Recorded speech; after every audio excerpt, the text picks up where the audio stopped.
Welcome to The Art of Growth, where today we are talking about productive thinking, productive feeling, and productive action. Because sometimes there's a lot of movement without a lot of progression. And that is what we are aiming for. If you are new to the Enneagram, you can find out your type. Go to our website, www.theartofgrowth.org, and click on the Discover Your Type section of the website, and there's resources there to help you do that. You can also sign up for the newsletter there. Double check and make sure that our newsletter is going to your inbox, because that's something we're trying to figure out to make sure that we're not ending up in spam, because you know email these days. Also, there are key things that we talk about here at The Art of Growth, key teachings that we think are really important and need to be a part of our rhythm. There's certain aspects that I say, regardless of how long I do this work, there's certain things that I need to return to again and again. So we've condensed these key reminders into a teaching series that you can do on our website called The Next Steps Class. So if you're new to the Enneagram, it will really help you figure out what to do with your type once you know that. And if you've been following our work for a while, this is sort of a preservation of key teachings and key things that we think are really important that we want people to remember and hold on to. Because even as we do this work for our own lives, these are things that we continue to need to remember. So thank you so much for joining us. Let's get into this week's episode. All right, Joel Hubbard, tell me what you're thinking about. So you know that little video I did with me on the beach where I said, rumination is not meditation? I shared that with you because I was thinking like my thoughts at that time, and I still run into this. I ran into this just a few days ago where I can see my thoughts going into sort of a circle around the same issue. So describe that feeling. What does it mean by going around in a circle? It's like I'm thinking about the problem and I'm looking for a solution. And I'm coming up with lots of ideas because I'm a 7. I can come up with a lot of ideas around this thing. Right. But they're unsatisfying, and I'm not sure, will this work? Will that idea work? Even though I came up with it, I'm not sure. There's like 5 options I can take, 5 different approaches, 5 different jobs. I've heard 7s tell me that. I could go this way, I could go that way, I could go the other way. I don't know which way to go. Right? I've heard this from a lot of people, get stuck in indecision, even though the options might be many. Yeah. I'm not a 7, but I totally know that feeling. And I think I've seen a lot of different types who can kind of go into that space. Like they can get stuck in their headspace in that sort of cycling around the thing. Yeah. Talking to a body type recently who was stuck in that where it's, I don't know how to handle this relationship. I don't know how to handle this situation. Should I do this? Should I do that? Should I do the other? And whenever it's like, I've got 10 options, 10 possibilities, whatever's happening is not good.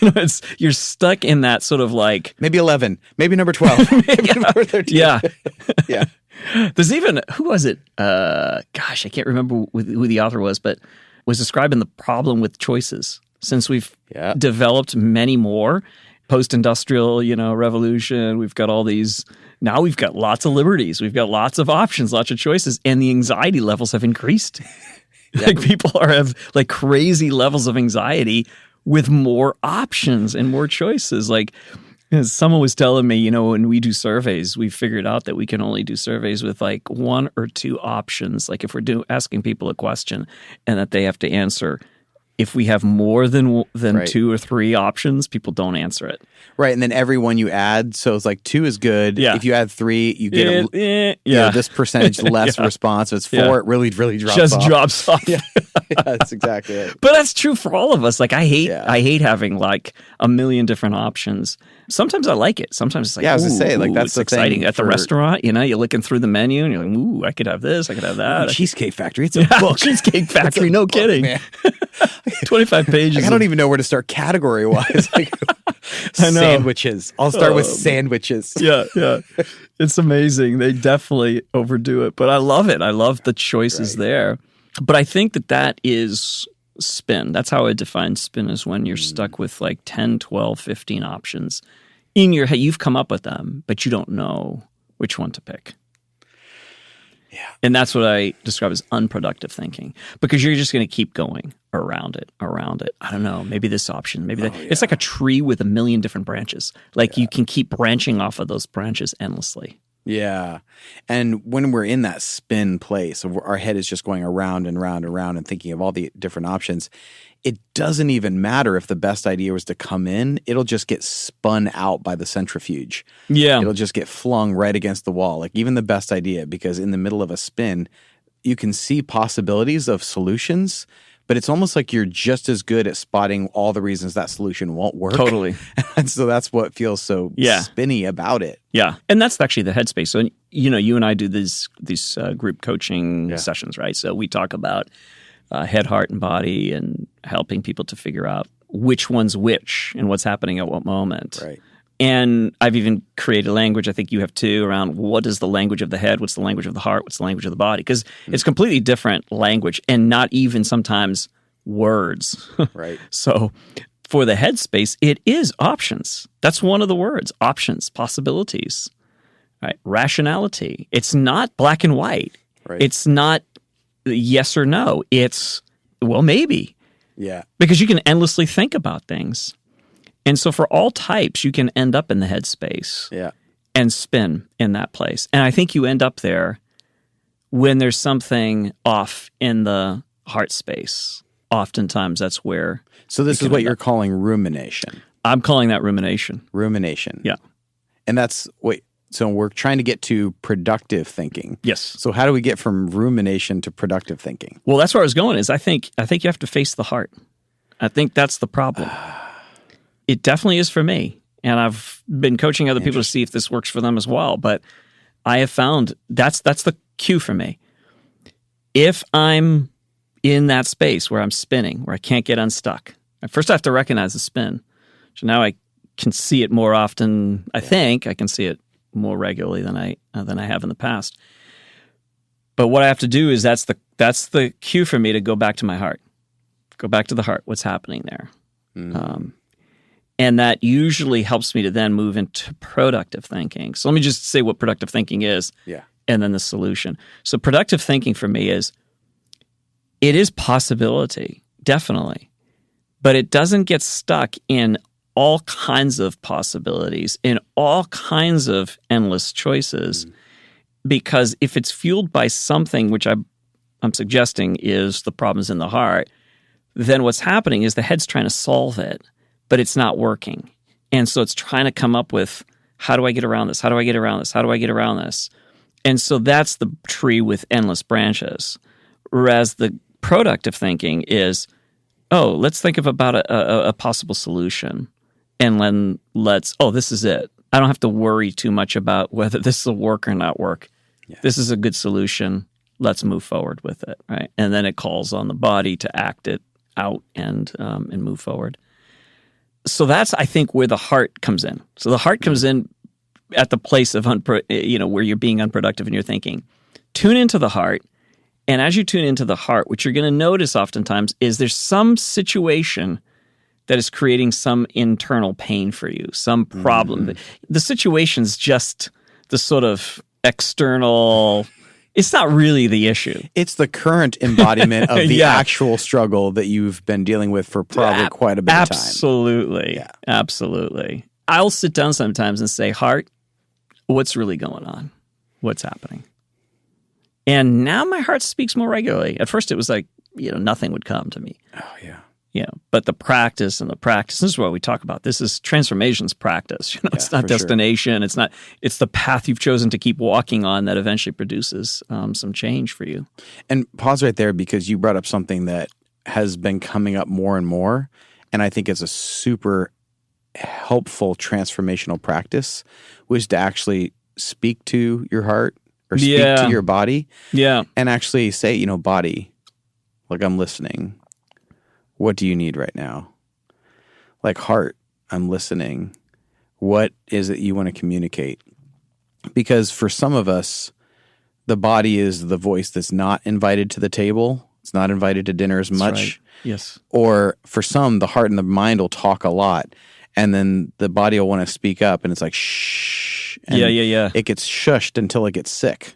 Yeah. And then for some, it's like, it's really head and body. Like there's a lot of that at the dinner table. And the heart is shushed, like shh. But it's actually inviting that voice to the table that's been trying to love you all along, that's trying to love you. And that voice needs to be included more in the conversation and say heart. So using that language even, I love using that language to actually speak to the heart and say, heart, what do you need? What are you trying to say? I'm very sorry if I've shushed you and not included your voice at the table. Like, what do you want to say to me now? Yeah.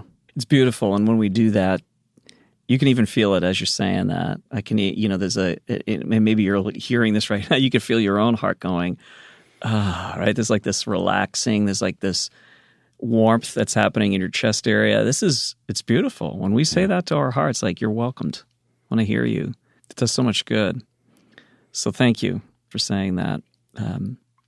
The language of the heart will be different than the language of the head. So you've got to be prepared to hear something different. I tell people all the time, the language of the heart is memory. It's not oftentimes words. It's memory. Like, your heart will bring up memories of a hurtful conversation, a hurtful interaction, a sense of distance between you and another person. Yeah. So that's the language of the heart. It's connection. It's connection, disconnection. And of course, it has all the other emotions that are present within that. But be paying attention to that. Connection, disconnection. Distance between me and somebody I care about. Desire to be loved. Desire to love something, someone. Right?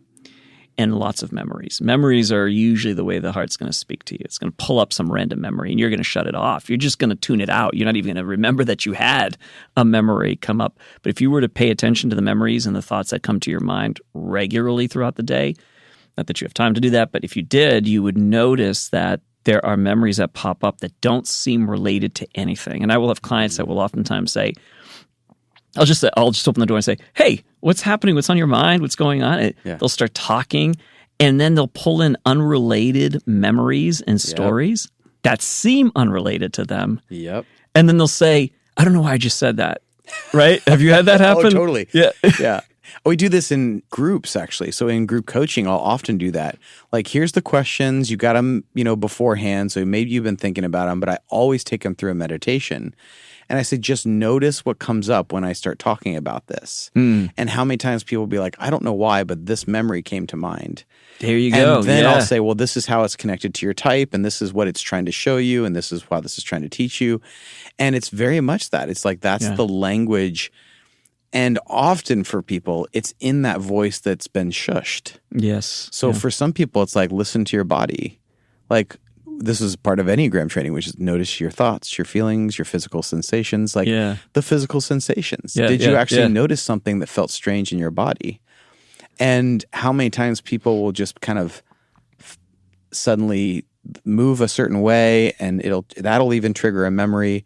Van der Kolk's The Body Keeps the Score, he talks about that, like someone told me a story that was similar to one in the book, and I'm actually not even sure if it was their story, if it was in the book, but at a boxing class and just letting loose on this bag, and all of a sudden all this motion started coming out too, because it's like all of these systems are trying to communicate to you. Oh yeah. And it's all of that interlocked thing. Yeah. I don't know if I sidetracked us there. No. It's funny because I had a type 9 say to me, I will run until I cry. Oh, fascinating. Isn't it? Yeah. She's like, I totally.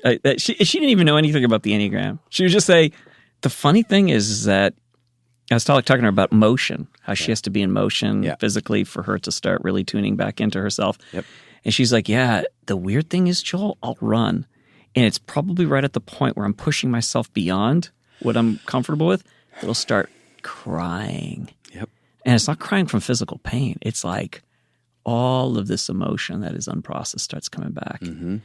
And so that's oftentimes access points. We call it, I call that anyways, the access points for your heart. Oftentimes is through your body for many types. For others, it's not. They'll just get to their emotions rather quickly because they're more heart types, and so they'll be able to do that. But your body will always tell you what's really going on. So the language, just to round that off, the language of the body. It is, as you said, sense. Right? It's physical sense. Mm-hmm. Talked about turning a certain way. Sometimes we'll release certain emotions. People would describe that. You've described that, in your experiences with yoga. And so it doesn't speak in words that we would normally think of. It's just sensations in the body. And some body types will tell me they'll walk into a room and like their whole body is disrupted by the atmosphere in the room. And I'm a head type, so I don't usually have that as my experience. But if I slow down and pay attention and ask my body, it will tell me. Yeah. So for body types or people learning to tune into their body, so everyone, there are these physical sensations that people sometimes don't pay a lot of attention to. Like, so pay attention to your cravings. I think is something that, what kind of a food are you craving? So like your emotional state will probably make you crave different kinds of foods, different kinds of substances. Some people who deal with substance abuse, they're trying to alter their physical sense so that their emotional sense or their head sense feels different because the substance can help you do that. So is that like eating at night when you're not really, it's just like this need to eat? Sugar, alcohol, whatever. There's something there. I want to alter something in my physical sense so that I am not feeling overwhelmed by emotions or my head isn't spinning. Yeah, interesting. So paying attention to cravings is something that to pay attention to in the body space.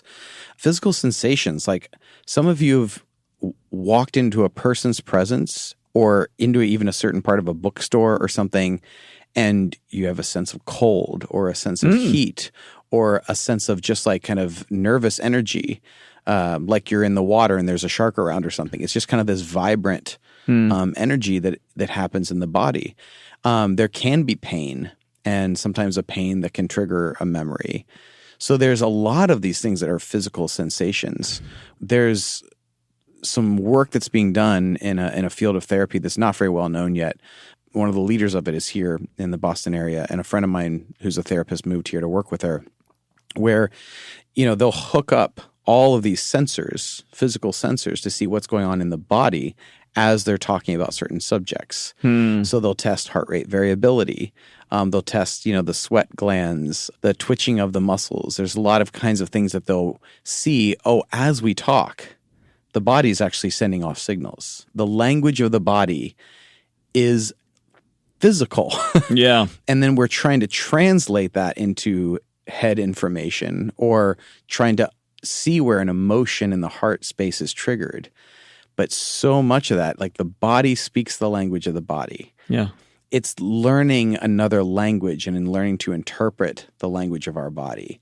And for some of us, that is a lot easier than others. But I think it's something that we all need to learn if we're going to talk about integrating the three centers, is like learning the language of the body. Yeah. Pay attention to some of those desires. Pay attention to your sleep. Pay attention to what happens in your body and your emotions and in your thought process when you get this amount of sleep or you do this before bed. Because some people who, they're like, I really am having a lot of trouble sleeping. But it's like if there's a lot of disruptive shows which put your head into a certain kind of space, it's very hard for your body to calm down because you're like, well, I was just sitting on my couch watching a show. It's like, no, you weren't. You were running from vampires. Like your psyche doesn't know the difference. So paying attention to what the body speaks is that in that way. Wow. So much I want to say about that and dive into. But okay, so this is productive. So we're talking about productive thinking and how to move into or unproductive thinking, moving into productive thinking. Yeah. There's also unproductive feeling. And unproductive feeling is similar to unproductive thinking, and that you get stuck thinking about a fight, a disagreement, and you have these emotions. And if you've ever gotten stuck in deep emotion, like chronic shame or guilt or sadness or anger that's just sustained and you can't get unstuck, you know what that's like. You know what that unproductive feeling is all about, where it just won't let go. You're stuck in these emotions. And from what we've been learning is that emotions are meant to come in and to pass through the body. Now, certainly there are tragedies that we've all had where that's not going to happen overnight. It's going to take a while. But it seems like we've lost a lot from the ancient world and also from certain cultures that still are present today, where they know how to grieve and they know how to move through the emotion more through the body, the expression of the emotions through the body, rather than the overthinking about the emotions. Yeah. So what I'm suggesting is that unproductive feeling is when we're stuck in something that has happened to us and we're trying to make sense of it. We're trying to understand it. We're trying to explain it. And that won't get us through to productive feeling. Productive feeling is I feel, I express, and then I move on. I release it through the body. And that happens when we get out of the thinking and back to what is just the feeling, and can I just feel the feels and then move on from there. And so, you get a situation where something hits you, something sad happens, something triggers you in some way. You can feel that intensity of emotion. And then what oftentimes we do with it is we say, oh, let me see why that is. Why am I feeling the way I'm feeling? Which is fine. I don't think is a problem. But then what we do is we think about the situation. Oh, it's because this person did this or said that, or because the situation came into my life. I didn't expect it, this circumstance. And then we try to make more sense of it and try to solve the emotions by outthinking them, maybe by trying to rationalize them, by trying to, well, I shouldn't feel this way. I should feel differently. Or people try all kinds of things to try to get out of that emotion. And I think productive emotion's good. Emotion's necessary. Right. It is productive because it's data, it's information. You can learn so much about what's happening, how you're affected by something. You can learn about other people, how they're affected by things. And so when that happens, to my mind, I think you then move out of the thinking. You recognize I'm going into thinking again. I'm going into trying to rationalize this. I'm trying to somehow again solve the emotions because I don't want to feel them. I don't like what I'm feeling. Instead of saying to your heart, I embrace you, I welcome you as you are. When you do that, when you say to your heart, I welcome you, you're welcomed here. Just like we were talking about a little while ago. I welcome you. Yeah. You can be here. I love you. And when we do that to the emotions, they don't contract. We don't contract down on them. We expand and release, and that gives a chance for it to just be and then to pass through without getting stuck inside us. I think they get stuck because of all the thinking we do instead of just feeling and releasing them. Wow. Part of me wonders, and I'm way out of my depth of knowledge here, and I would love to hear from people who understand this more, but part of me wonders is our culture is very much like, if it hurts, stop the pain. Yeah. So I wonder if with some of this emotional stuff is if it comes up as like, I don't want to feel that. Like that's a bad feeling, right? So we've classified it already. Yeah, so we make a judgment call. Yeah. This feeling is bad. Yeah. Therefore, what do you do with a bad feeling is you stop it. And so we stop it by any means necessary. And so sometimes the solutions are to vent it, where I'm letting out, but I'm poisoning others, yes, right? Yes. I'm repressing it. So I've got to like shove that thing down, but it's going to come back at some point with a vengeance, or I'm just denying it. So I'm trying to like close it down because I've classified it as a bad emotion. I'm trying to get out of the emotion.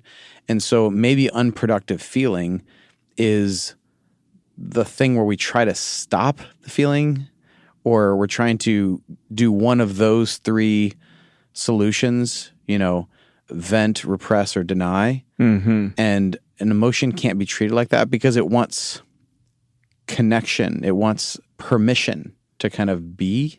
Yeah. And it doesn't want to be controlled. Yeah. I don't know if that's making sense, but that's kind of like, it's very visual to me as far as this feeling of just like, oh, I have to do something about that. And so I'm going to think, solve, or I'm going to go distract myself, or I'm going to do something else, because it's like the goal becomes to get rid of the bad feeling. Yep. instead of to welcome it. Because like ultimately I think the heart is the part of us that knows that everything belongs. Yeah. Everything is welcome. Like this is a part of the story. But I mean, I think I struggle as much with anyone, which is, bad feeling, want to end bad feeling. Yeah. What do I do to end bad feeling? Yeah. And is that what you're calling unproductive? Yeah, absolutely. I love what you said about venting, because I think that venting and also trying to, back to what I was saying earlier, to outthink it, to think a different way, to get a different perspective, that maybe then I won't feel bad if I think differently about that situation. But the venting is, it takes the emotion that you're feeling, and what you're doing is you're processing all of that through the defense mechanism of your type. You don't have to know much about defense mechanisms. All you have to know is that you're going to do everything you can, your ego is, to not feel vulnerable. Right. And so you're just going to say, hey, I want to vent, right? And what you're going to do when you vent is you're going to talk badly about that person. You're just going to talk bad about the company. You're just going to do everything you can to somehow justify your feeling. Like, I feel angry because, and it's these people. There's that gap. It's like, I feel angry, but then it turns the corny because. That's where it just turned the corner into unproductive. Yeah. Like before we were good. Yeah. I feel angry. I feel bad. Yeah, absolutely. But then when you turn that corner and you were like, because, and then I have to find an outlet for that feeling. Yeah. I need an explanation for that feeling. I need a story about that feeling. I need a scapegoat for that feeling. I need, multiple other things. That's where you just turned a corner. Yes. It's like, oh. Yes. Okay. So the situation definitely gave rise to that emotion. Yeah.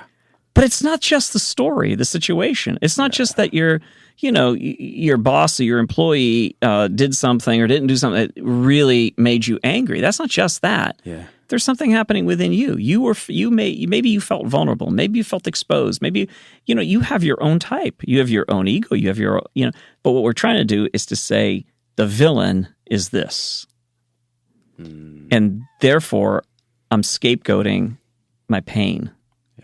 And when we scapegoat the pain, that's not productive. Because the funny thing about it is it actually doesn't get away. It doesn't go away.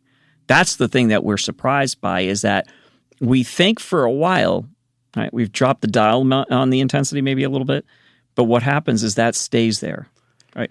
So I've been talking to people a lot about being in the black when it comes to your emotions, like every day being clean, being clear, not living in the red, accumulating emotional debt day after day after day after day. Because what happens is that'll kill you. That'll affect you physically, affect you emotionally. You will end up being depressed, angry all the time, and unproductive in your relationship. So so the villainizing, sort of like, this is scapegoating, this is the reason for it. Villainizing or weaponizing. Weaponizing is another one, absolutely. Yeah. Yeah, because that's what happens a lot, either villainize or weaponize. Those are kind of like, that's the internal or the external. Like, we can turn it in those two directions. So what is productive feeling? Return to that with me. Yeah. Yeah, productive thinking or productive feeling is, here's how I feel. This is the situation that happened, and here's how I feel. And then I ask myself, and I've suggested this for others, to ask your emotions, is there anything else you want to say? So again, speak to your emotions. Is there anything else you want to say about the situation? Yeah. And sometimes it'll pull up a memory. And that memory will, I have faced this before. Yeah. My heart has faced this. And that hurt. Well, again, back to what you had said earlier. We make judgment statements about our emotions. I shouldn't feel that way. That's bad. I don't like that feeling. It's a bad feeling, so I don't want it. And I think we just have to accept we're going to have feelings. We're going to have emotions. They're may be unpleasant, but we're going to have them. And I think to allow them is actually what causes them to pass through more easily through our system and then get out. And what caused the emotion, the painful emotion, may have been a negative thing. Like, we can name that as like, this person did this thing to me, and that is wrong. But the feeling you have, it's trying to tell you something. It's trying to tell you that shouldn't happen to you. But it's kind of like allowing that emotion kind of to be.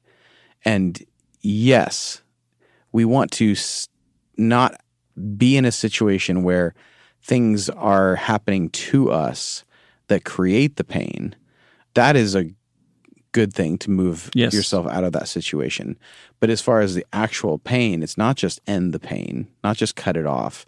It's allowing the self to feel it and to be included. Once again, I feel way out of my depth here, but this story is coming to mind about after World War II, where the American soldiers experienced a lot more PTSD than the Japanese soldiers.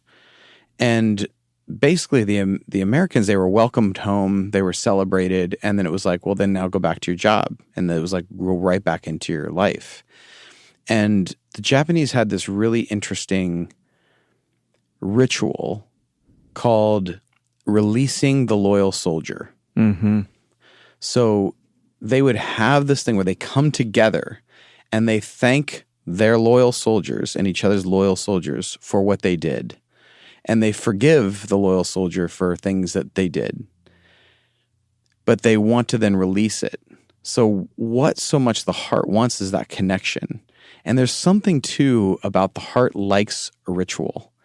It likes an experience that allows that feeling to kind of take place. Mm-hmm. It allows it to be released. What is a wedding other than a ritual in order to, in a community, in a communal sense, a connection sense, celebrate this feeling and this emotion and this commitment of love? And what is a funeral other than a ritual of shared grief and shared connection around the grief, which allows us to integrate that feeling? And no one's saying at a funeral, well, you need to stop feeling bad about this, unless you're in a really abusive environment. I've heard of that. But for the most part, this integrates the feeling. This is productive feeling, is when we have this experience where we can come together and we can allow that feeling to exist. You know, my dear friends are moving, and we had a going away for them this past weekend. And we went over, and before we left that night, I had all of our friends that were there like surround them, come around them. And then we just like, you know, you came here knowing no one, and now you are surrounded by love. And so we send you surrounded by love. And I made it kind of like a little ritual blessing for your sending of them, because it integrates the excitement of their new adventure and the we will miss you. And there's something about productive feeling, I think, that it needs a moment where it's honored and recognized, whether it's releasing the loyal soldier, releasing your friend at the funeral, celebrating your friend at their wedding, saying goodbye to friends who are moving. Whatever that is, it needs like a moment where we surround that moment and we experience connection, because that's where the heart feels most productive, is in the sense of connection. I love that you said that. I think back to times where I did not experience the fullness of that moment because maybe there was too much pain, because maybe there was pain, there was sadness. So I would avoid it fully engaging in that. And while it temporarily felt better, what happens is that then afterwards, I still carry that because it's incomplete. Or moments that required more of an engagement of love and wholeheartedness in that situation, like maybe a wedding or maybe a situation like what you're describing, saying goodbye to friends, where because that wasn't done, there's something in my own heart doesn't feel complete about that, but I ignore it and I move on. And so it robs us of a full life, of a beautiful life, of a wholehearted, life.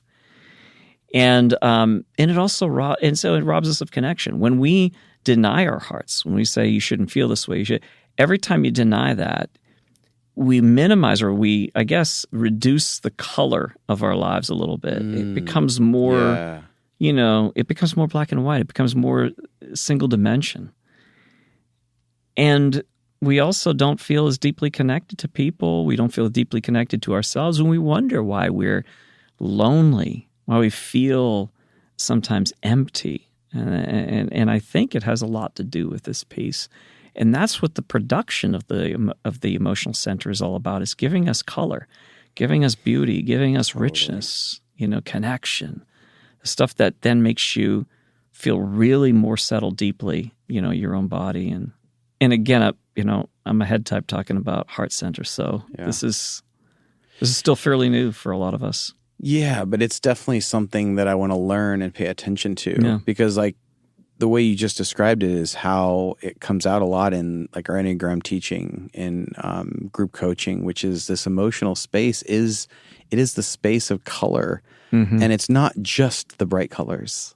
Yeah. It's the contrast is what creates the beauty. Yeah.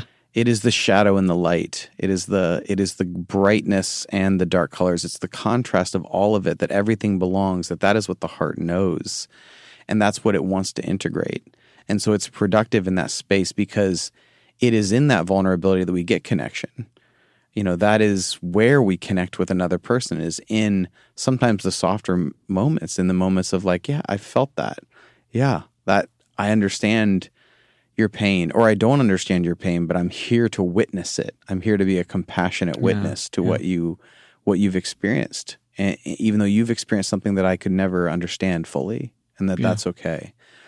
But that is a productive feeling, and so many times we actually have to start there, and then we can start thinking more clearly. We can have more productive thinking, and then we have a better sense of what to do. We have productive doing in that space. Yes, and a lot of times we have to pay attention to our bodies and reset our bodies and tune into what our body is telling us, because then we'll actually feel strong enough and stable enough. And if we spend time in beauty, we're integrating the surroundings more, and that gives space to the heart to be productive feeling and allow it to have room and space and permission is what the heart needs, and connection and ritual. And that is going to, again, help us productively think about what we do again. And as we go through the cycle, we integrate all of it so much more. And we see that all of these are gifts to us. All of these are voices that want to be at the table, that have been trying to love us all along. And we want to welcome all of those voices. Yeah. Yes. Folks, if you live more richly from the heart, and this is what I hope for me as well, is, wow, we could really live rich lives, like really deeply connected, making better decisions, knowing this situation requires this from the heart center. Not my only tool that I use as a head type. My head, secondly, my body, right. And that's it. Like, there are more tools. You've got moments where I was about to answer somebody. I remember this happened just the other day. I had a type 1 client who was saying, so I'm doing this, I'm doing that, and what else should I be doing? And what else should I be doing? And I stopped, and this was a heart moment. So I mentioned the one time I got it right. So I stopped and I realized, oh, no. We got to celebrate what she's doing. No coaching here. So I stopped and I just celebrated her. And I said, how does it feel? And she's like, oh, it feels so good. It's like, yep. That was the coaching moment, was just celebrating but in the past I completely would have missed it 100 times out of 100 because I was so focused on headspace. Yeah. All right, so let's talk about unproductive doing and productive doing. You can definitely help with this as a body type. But so what I see as unproductive doing is activity, not necessarily productivity. Yeah. I know that one well. You know that one? Oh yeah, it's just this and then this and this and this, and often it gets distracted and gets unproductive because I haven't integrated the other two voices. because it's not consistent with what my heart knows is like, this is, meaningful, enriching, memorable, like significant. Like a lot of these heart-centered word connection, it doesn't have those. Yeah. It can be, distraction or this will be good, or if I do this, then it'll, can be performancy. It can be I am what I do. It can get lost in the body center of that story. I am what I do, and that's where it can get very unproductive because it's just not. It's not fully thought out. It's not fully integrated in the heart space. It's just kind of action without emotion and thought. And it's action for action's sake. It's busyness for busyness sakes. And it can get stuck in there. And all the body types can do it. As you're just describing the type 1, I was like, I hear that. I can totally understand that feeling that I am what I do. And so, it's that right moment to stop and have a moment, connection, celebration, which is celebration is a ritual again, and that integrated that space. Yeah. So I think of productive action as one that integrates those other voices. I guess we're saying that productive thinking, productive feeling, productive doing has to integrate. They're so linked. All the others. I know, right? As we're going, it's just like you can't really have one without the other. No. I mean, it's like if you want productive thinking, doing, and feeling, you have to have all three centers acting, right? Yeah. So, yeah. Well, and if you look at the things in your life that have really mattered, that you're like, that moment I was on, that moment I was in it, that moment was right. I guarantee you will find an integration of the three. I guarantee you your emotion was spot on. It was invited to the table. You were thinking. You're like, oh, I had these new thoughts and revelations and clarity, and I was in the right place, the body, in the right location, with the right people, doing the right action. Yeah. And it has all of those elements. It's going to include others. What is the relational aspect? There is something about location. We'll have to come back to this at another podcast, but how the best actions are around location, the right vocation and right relationships with others. But you're going to see in the right thinking, like they're all going to be so integrated. Yeah. I have talked to body types about action that includes feeling and that pause between the impulse to do. Like I have to do. In some cases, you'll have certain type 1s and certain type 9s who will pull back into the non-doing because they get overwhelmed, and so they'll pull back in inactivity sometimes. Or they'll take responsibility. I see it, and therefore I have to do something. Because I have to do something. And that is, again, that's just the impulse. And to recognize that's what's happening. I'm moving right away into doing. And how do I bring in the heart? What are the steps that then move me into? Because as a body type, action's still the gift that you're bringing to the world. Yeah. But how do you move in from that sort of like black and white? This is the action we got to take. Let's do that. To what is action that is heart-centered and head-centered? How would you describe that in moments where you have felt like, that's it. That's the best of my doing right here. It's very... I'll tell one on you that I thought was absolutely stunningly beautiful was when you were doing a blessing for one of our groups at the very end of it, and it was a recovery group, and we had done this class for them, and we had finished up, and at the very end of it, you were like, all right, here's a blessing I'm going to do. And it felt very action-oriented to me, very action. It didn't feel head or heart, and filled with head and heart, but primarily heart. I mean, I felt the heart in that. Yeah. And it was so on target that I was like, not only did you know that this is what you needed to do, and you probably had planned it beforehand, but you knew that this was but you leaned in full-hearted, and it was a moment, and there were a lot of tears in that Zoom room, and it was powerful.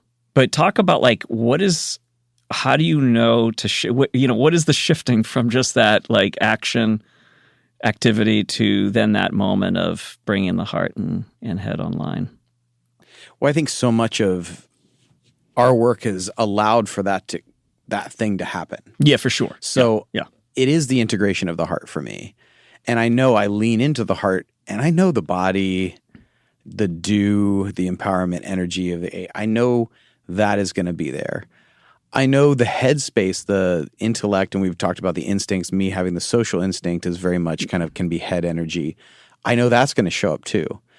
So those are going to naturally show up. So you don't have to put any work into that. I don't put a lot of effort into that space because I know the words are going to flow, the whole background of the poetic and the songwriting. I know the lyrical aspect of it is going to be there from the headspace.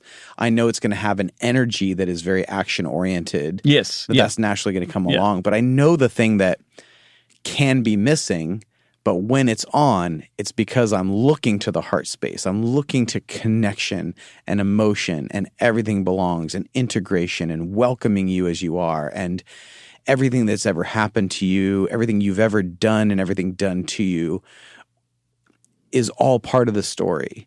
And I welcome it in that space. And I think when it's on, it's going to have that element. Just like I've seen heart types who, a lot of times they can get stuck in that head-heart loop. Yeah. But when they take action and they put action behind that feeling, that their head and their heart are naturally going to come along, but they step into action and they become action-oriented, you just feel it. And everyone's like, oh, I want to be a part of that because I can feel the integration. I just think that all great work is integrated work. It is, yeah. 100%.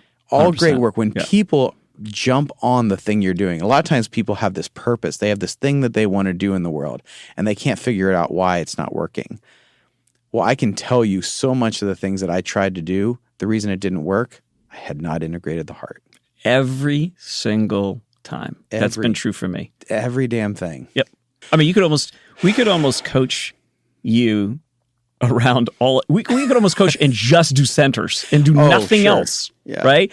Because I think, I don't know, for me, it feels very much 100% of the time that whenever your performance, whatever it is that you're doing, performance we mean like in terms of anything, relationships, work, all that. It is whenever you're off, guaranteed. It's the center of neglect for you that you've just kind of fallen out of, or you're caught in a loop of some sort. And, but yeah, it's such an important part of it. And I think the reason that we're able to connect more now than we have in things that we've tried before and maybe not done as well at, it's because we're trying to do that thing. That's it. And not doing it perfectly, not always doing it right, but just being like, oh, I want to include this voice. That's as smart as it gets, folks. That's as smart as it gets. We have nothing else. We have nothing else to offer the world. It's really but that is so empowering to everyone. Like, look, you don't have to get it right. You don't have to. It's just the activity of doing it. That's it. And it's remarkable how effective it is. But it's terrifying, and I get it. Like, all of us are scared of that neglected center. It scares us to do it.